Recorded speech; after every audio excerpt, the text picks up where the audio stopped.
1997, and as a British Labour Party politician, served in ministerial positions within the UK government, most notably as Attorney General for England and Wales and Advocate General for Northern Ireland. Baroness Scotland, what progress have you seen in setting ambitious goals on adaptation and resilience across the small island states that are members of the Commonwealth? We have seen really quite extensive contributions and change, but can I just say that it's really quite painful for me as I sit here as the Commonwealth Secretary General, because to my right I have Antigua, which is the land of my father's birth, which was devastated by Irma, and Ambassador Gibson didn't mention, but we all have in our hearts what happened to Barbuda. That was existential threat. The whole population had to be moved. To my left, since my great sister was born in Dominica, and as you watch that film, it brings it all back. Pain, devastation, the absolute annihilation of the country we love.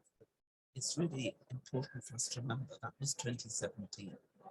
In 2015, I had been appointed by the Prime Minister as the disaster relief coordinator for Dominica after Tropical Storm Erica, which devastated Dominica, stripped it of 95% of its GDP. So what you see in 2017 is the second existential threat within 2 years, which did 226% of our GDP. So that film showed the resilience of the Dominican people, the resilience of the Caribbean people, because CARICOM immediately came to Dominica's aid and to Antigua's aid. So that is resilience, and that is restoration. But I think it's really important for us to make sure that when we're talking here at COP, that people understand what 1.5 to stay alive actually means. And Dominica is the epitome of resilience, I believe, because it has a country with every single problem of every single island in our Caribbean is to be found in Dominica. So this opportunity that Dominica is taking to have a regenerative approach to climate change, to make Dominica the most resilient country in the world, is the hope of all of us.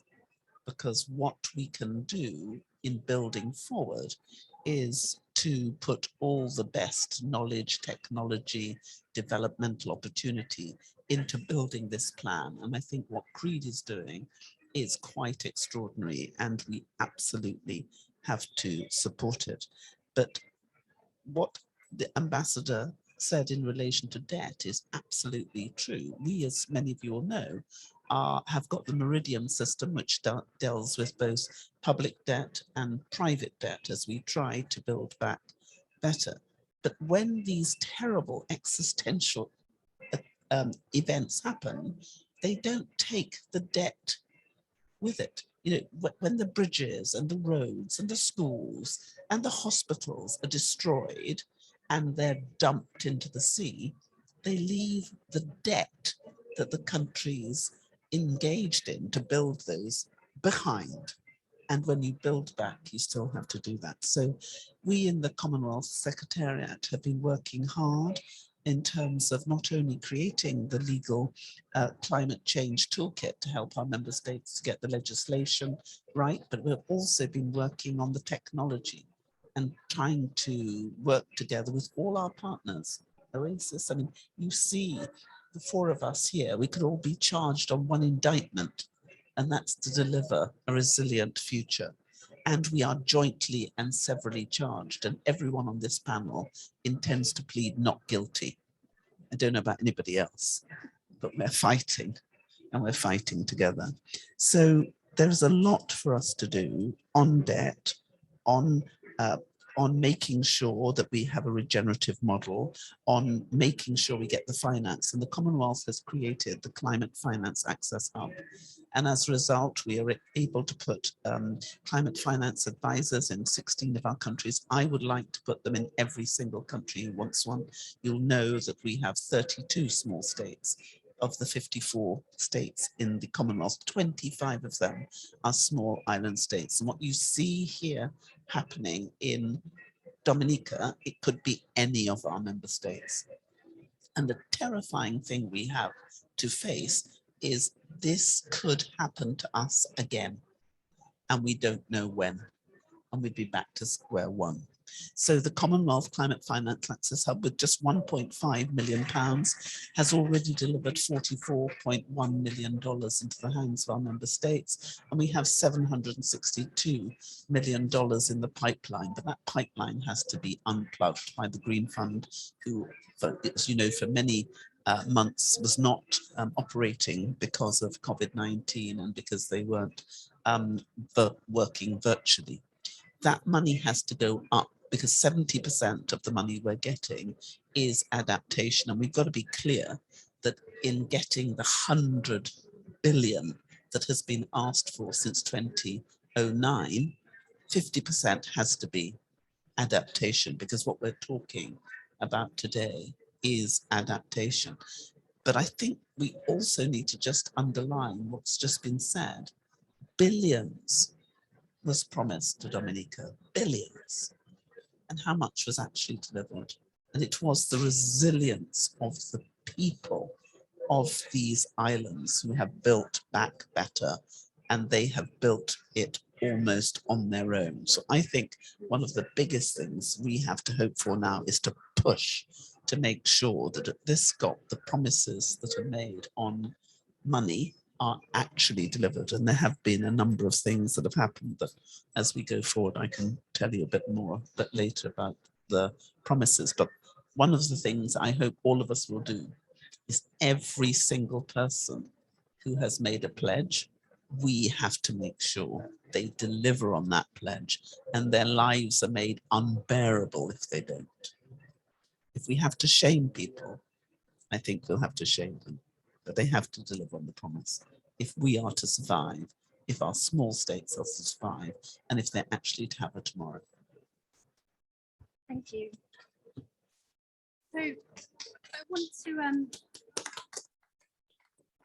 want to get into a bit more detail now around the financing. And as you've all mentioned, really spoken to the difficulties that SIDS face in raising enough capital, in simply not having the domestic resources that are needed to undertake the kinds of transformations that are required. And there's a point about urgency, needing for that to happen very quickly, because we don't know when the next major event is going to hit. So what scale of support is needed in terms of external finance, and what kind of finance, and from where? Like where are you looking for this to come from, and what sort of finance do you think is going to help? And if you could, provide any examples or ideas. So maybe we can start with Ambassador Barron. Thank you, Emily. I think we are here at COP because we think that there is need for climate justice. Because what we are doing, what we have to do in our small states is to build resilience. And that building of resilience comes with a very high price tag. And we're having to deal with the effects of the indulgence of larger states. And there's a moral responsibility for these larger states who have created the situation that has caused or is causing us damage. There's a responsibility on them to put the money forward to allow us to adapt and make the changes that are necessary to make our countries more resilient. So it's very important for us at this COP to get the commitment of the states to make the 100 billion available, and available, accessible, and affordable.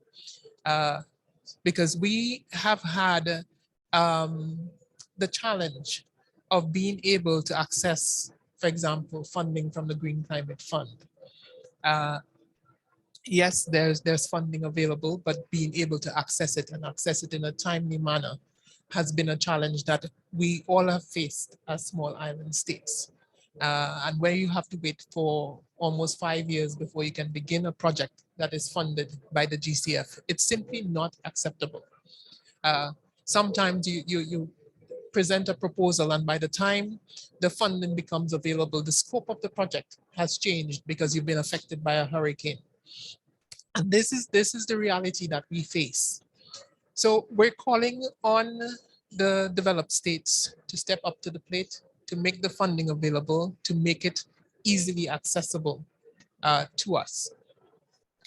We also are, I think Ambassador Webson spoke a little bit earlier about the need for vulnerability index to be used as a measure for accessing concessional finance, because many of our states in the Caribbean are either ranked as middle income or high income countries. And I'll give you an example. For us in Dominica, we were up to 226% of our GDP was lost through Hurricane Maria. We look at the BVI was over 300%. Now, how do small countries recover from that sort of devastation and loss if there isn't a mechanism in place to provide financing, grant financing and concessional financing for us to be able to recover and to recover quickly? And so we are spending millions of dollars in building resilience. And there should be some mechanism that allows for a debt to for climate resilience swap. And that's one of the things I think that we need to look at. One of the areas that we need to look at, because the resilience building requires significant upfront cost, but in the long run, it will be beneficial as it will reduce the significant damage that we suffer after an extreme event. So on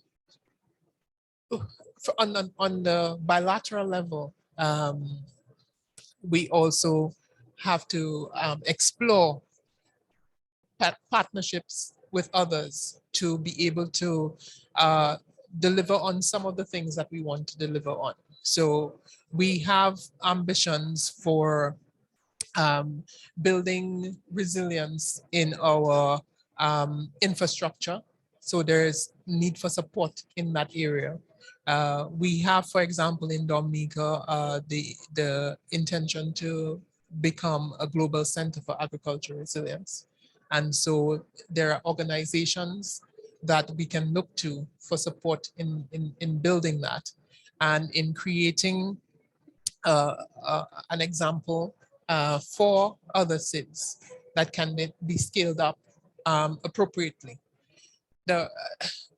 So there are a number of different areas that we have to look at, but the majority of the financing that will be required to do some of the major changes that are necessary to be done has to come from the developed countries that are responsible for the damage that we're suffering. So for example, in our climate resilience and recovery plan, we have priced some of the interventions that are necessary to be done at between 7 to 8 billion. And as of now, there's a financing gap of about $3 billion to get us to where we want to be by 2030. And we think that that can come out of this money that has been pledged. And that's why it's important for us to see that goal realized at COP, and for the countries to actually deliver on their promises. So I would stop here for now, but I think that gives you an idea of where we want to be. Thank you. And certainly 3 billion doesn't sound like a lot in the grand scheme of things. Yes, Dr. Jules, would you like to respond to that? I wanted to punctuate some of what Ambassador Barron has said, because too often in the discourse on climate change and small states, the narratives tends to paint us as beggars who are seeking concessionary financing, easy money in order to do things. Ambassador Barron spoke to the question of climate justice, and I have to draw to the attention of the audience that the governments of Antigua and Barbuda and Tuvalu have made a motion to have ecocide recognized as an international crime against humanity. And I think we all need to put our major effort and support into that move, because these makes, you know, the legal architecture is important. It is important that these things be recognized for what they are.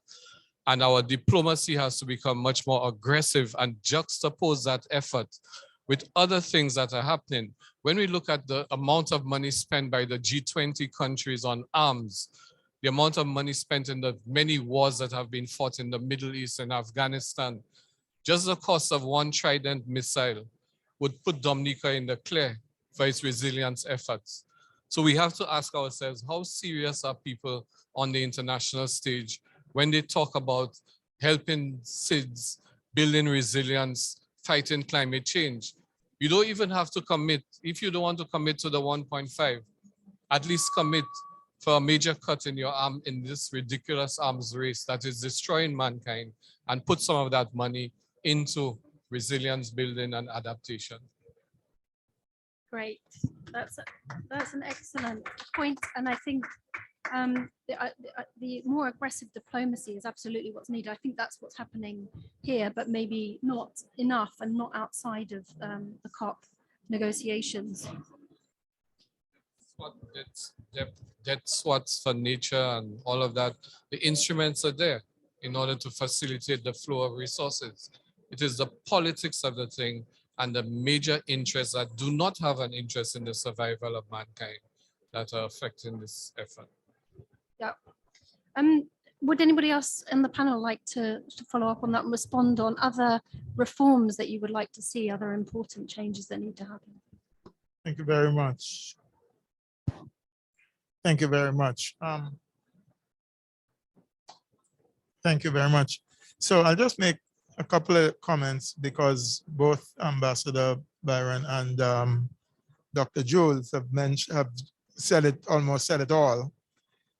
But I want to add to what Dr. Jules was saying. He made reference to the question of arms, but in the context of the climate damage, the question of the fossil fuel industry and its subsidies. The subsidies for fossil fuel has, in just last year during the pandemic, if you look at what the G7 had put into supporting, subsidizing the fossil fuel industry, you will see, and then compare that to monies that have been put in support for climate resilience, you will see that, as we say in the Caribbean, they're joking. Because the difference is stark many times. A difference between trillions of dollars in subsidies and billions of dollars, just two, in climate resilience. We've also seen a decline between 2016 and 2019 in climate resilience financing for small states, a decline. And then we're serious. So those are just simple issues. We have to find resources for mitigation as much, and that's where a lot of money is needed. If we're going to make ourselves resilient, we have to find significant resources for mitigation, and the whole question of setting up at the Green Climate Fund at least 3 distinct windows to support resilience, mitigation, emissions, and loss and damage. And that's where the climate justice concept and the whole claim on climate justice comes into the loss and damage issue. Because when one hurricane hits a small island like Dominica, you can't go anywhere. If a hurricane hits a larger state, you can move. You can have a hurricane in, let's say, Florida, and in New York, life goes on. You don't even think there's a hurricane. So we have to find ways of making the COP deliver, or else it's a waste of time. So we have to find those ways to make it deliver. And I just want to say one last thing is, what we should not confuse is climate finance with development finance. Development finance with ODA and so on is a clear position, and climate finance is another distinct call and a distinct call. And like Dr. Jude, it's not about charity. It is about what we are, so it's climate justice. Thank Thanks. you. Can I just ask a follow-up question? Would you be keen on seeing a specific goal? Sorry, I'll repeat that. Would you be keen on seeing a specific goal within the climate finance goal for small island developing states? Could you repeat that?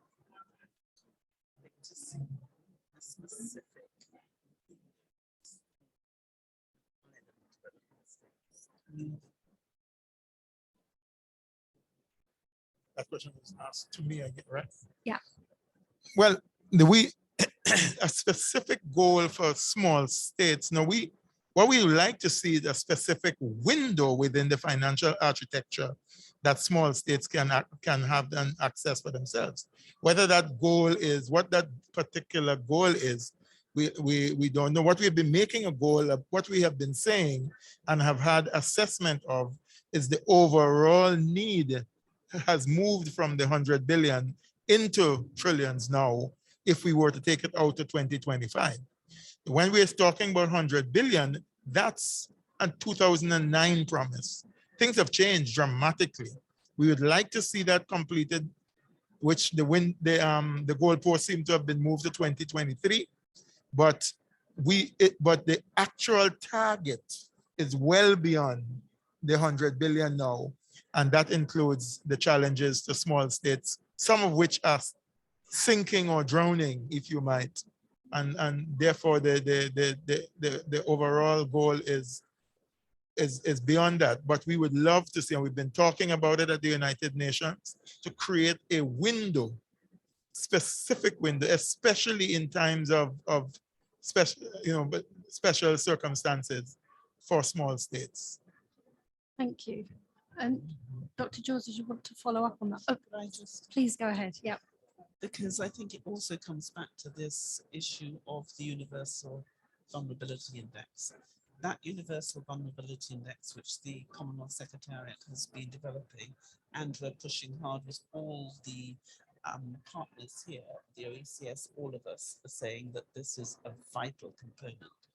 It's necessary because it should be used in order to help the financial institutions to properly fund the needs of our member states. So we're no longer having to argue that the exogenous shocks are not a responsibility which is ours. I mean, we go back to the days when people were saying that we shouldn't have any other criterion than GDP, because GDP was an assessment of the fiscal rectitude which each country had. Climate change isn't about fiscal rectitude. A hurricane doesn't care whether you're rich, you're poor, or you're in between. It's coming and it'll wipe you out. So I think we have to push, and we have to push hard for an acceptance of UVI. The other thing we have available to us, and I really agree with what Dr. Jules and others have said, and it's just been said by the Ambassador Webster, that this change of the 100 billion postponement till 2023 really won't work. That as I mentioned earlier, and as it has been said, that was a figure that we alighted on in 2009. Radical things have happened since then, and we are looking at billions that are needed. And I'm hopeful that the Commonwealth Climate Finance Access Hub, which has delivered real projects, implementable projects, if people are serious, they should really ramp up that money is going into the Climate Finance Access Hub, because we have 32 of the 42 small states in the world. So if we can get the DNA of what works through, then that would be a really good feeling. But I'd also say the establishment of the Commission of Small Island States on Climate Change and International Law is perhaps one of the most significant outcomes of COP26. And you would expect a lawyer, you see before you two former attorneys general, you would expect us to say that the legal route is a route that we should really pursue and pursue vigorously. Thank you very much. And I think it's clear that there's lots of very good initiatives already underway for funding to support. There's no lack of good ideas and initiatives. Dr. Jules, did you want to follow up? Well, the Baroness has picked up on some of what I was intending to say about the 100 billion, because that's a very dated figure. And if you recall from what Ambassador Barron has said, if Dominica's gap is $3 billion US, and look at the number of small states in AOSIS alone, and some of them are much larger than Dominica. And if we update Dominica's figure in light of all what has happened since that figure was first calculated, we will very well end up with what would look like an astronomical figure. I think, therefore, it is necessary for us to, and perhaps this is something that the Commonwealth, with its location in London and access to some of the best universities, could probably put a coalition around. We desperately need to do some research to take on board the question of expenditure on arms, the question that was raised by Ambassador Weston about the subsidies to the fossil fuel industries. All of those contradictions would point us to sources of finance, which, if dealt with seriously, can more than exceed, I venture, the requirements of developing countries for climate justice and for the resources that we require. And moreover, it will also lead to a more peaceful world. Thank you. That sounds like a very useful, interesting research project that somebody should get onto quickly. I want to see if we have any questions from the audience. This is your opportunity to ask the panelists while we have them here. Anything that you would like to know, any follow-up questions on what's been discussed so far? Please just raise your hand.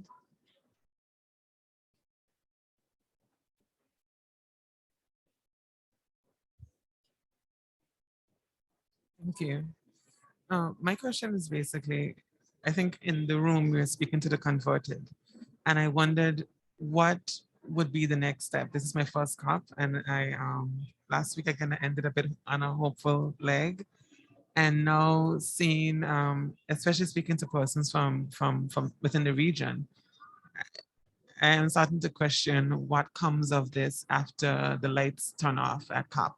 So my question basically is, where do we go from here to amplify these struggles specific to the region, to have persons hear our unique cry, but address it directly to us?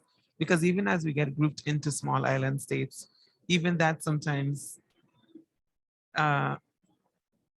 erases the real traumas that we deal with within the Caribbean region specifically. So I'm just wondering, what do we do from here? How do we get this conversation to the ears of the people who should be making these changes? Just to say, in relation to your question, and I think it's a good one, we have to keep the conversation going. We have to continue to let people know what the impact of climate change is on our small states. We have to show it visually. We have to continue to speak to them about it. We have to tell them what our plans are for adapting and mitigating the effects of climate change. And we have to do it at every opportunity, whether it's at the World Bank, at the UN, whatever opportunity we get where we can have them in the room and speak to them about it, we have to do so. And we have meetings with ambassadors. We have meetings for different organizations. So at every single opportunity, I think we need to make the case for support to be given to our small states for us to build the resilience that's necessary. And we have to do it at every level, whether it's at the ambassadorial, the ministerial, the head of state, head of government level. Everybody must be singing from the same hymn sheet. We must all be speaking with one voice that this is what we need now. This is an existential threat to our countries, and this is what we need you to address. And we have to be there. We have to make our voices heard. I think we are very small states, but I think we can speak with a very loud voice. And we must be speaking as a unit. Small states, we have to keep drumming this message over and over until it is heard. I would just quickly add that in addition to the avenues that Ambassador Barron has pointed to, we also need to get the message out in the public street, because there are millions of men and women of conscience and compassion who are deeply concerned about that. You saw what happened just yesterday with 50,000 people in the street. If the corridors of power are tone deaf, then they need to listen to the street. Add that, in a sense, to echo what Ambassador Barron has said, that we got here this far because of the voices of all of the small states 30 years ago. So we can't divide the small states into Caribbean, Pacific, and so on. We can't allow ourselves to be picked off, or we shouldn't encourage picking off. We have to be a unified voice, because we ain't big enough or we don't have enough numbers in any smaller division that we can get the world's attention. You were hopeful last week because of the work done by all of these states together over 30 years. We have some hope this week, though it's a hard road. We will not get all we want, but we will chip away and will continue to chip away if we stay united. We are, to use the current phrase, stronger together. And can I say how much I absolutely agree with that? Because if you look back to 1987, it was the first time that the Commonwealth scientists got together and they identified that this was going to form, climate change was going to form an existential threat. Now, the reason they accepted that way back in 1987 was because of our small states. Our small states banged that drum and were able to say very directly to the other Commonwealth leaders, listen to us, we are dying. And therefore, in 1989, in Malaysia, in Langkawi, all of our member states said, and please go and read that declaration, that if we didn't do something now, so talking more than 30 years ago, then we would face an existential threat. And the terrifying thing is when you read Langkawi, everything the Commonwealth family said then, regrettably, has come true. That the Commonwealth has not given up. And it was the Commonwealth in 2015 who said 2 degrees, enforceability, and 1.5. We said that in November. What happened in Paris? Enforceability, 2 degrees and 1.5. We are saying now we need 1.5 to stay alive. We're making the powerful statements at this COP, small island states, and we are staying rock solid together, and we cannot be divided. And one of the hopeful things is in the Commonwealth, you have the G7, the G20 countries, but when we sit together, we sit around one table, and it doesn't matter if you're as small as Nauru and you have 10,000 people, or you're as big as India and you have 1.36 billion people. You have one vote in our Commonwealth, and you get to speak eye to eye to all of those who are rich and they're powerful. And we will use that platform. We will meet hopefully next summer for the Commonwealth Heads of Government meeting. And I am positive climate change will be on our agenda and we will beat the drum. So I agree with Dr. Divitas, Jules, I agree with Ambassador Harman, and I agree with Ambassador Webson. We're in this fight we've been fighting as a family of nations for more than 30 years. Now is not the time to give up. The fight is on. Thank you very much.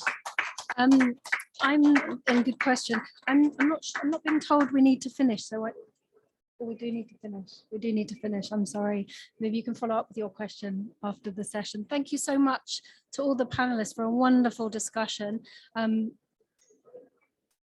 There is one. We have one. Okay, sorry. What we do have time for one more question.